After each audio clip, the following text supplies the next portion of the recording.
David looked up at the blue, blue sky. The king was remembering his youth. Then he thought about King Saul's son, Jonathan. Jonathan, his best friend. David sighed. Jonathan had died as a soldier in a battle. David missed him so much. He remembered how they used to gallop their horses together, how they used to shoot arrows, how they promised to be friends forever. Then he remembered that he had promised to be kind to Jonathan's family. Suddenly, David had a new thought. I wonder, is anybody from Jonathan's family still alive?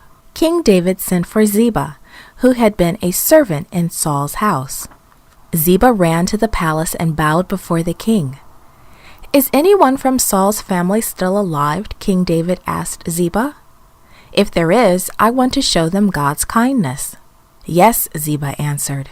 One of Jonathan's sons is still alive. Mephibosheth is a crippled lad.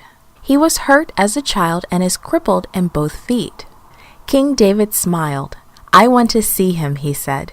So the king sent servants to bring Mephibosheth to the palace. Mephibosheth's stomach began to hurt when he heard King David's message. He knew that his grandfather, King Saul, had treated David badly. Why did King David want him? Was the king going to hurt him? He knew he couldn't say no, but he really didn't want to see King David.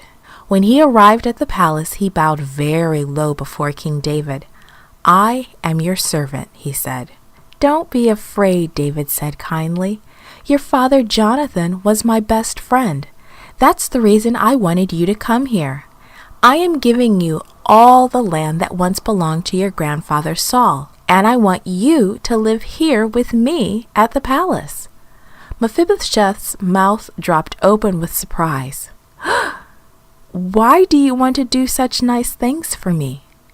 Because I loved your father very much, the king answered, and I promised him I would take care of his family. So it was that Mephibosheth moved into the palace. David always treated Mephibosheth as if it were his own son, and soon the two became good friends as well.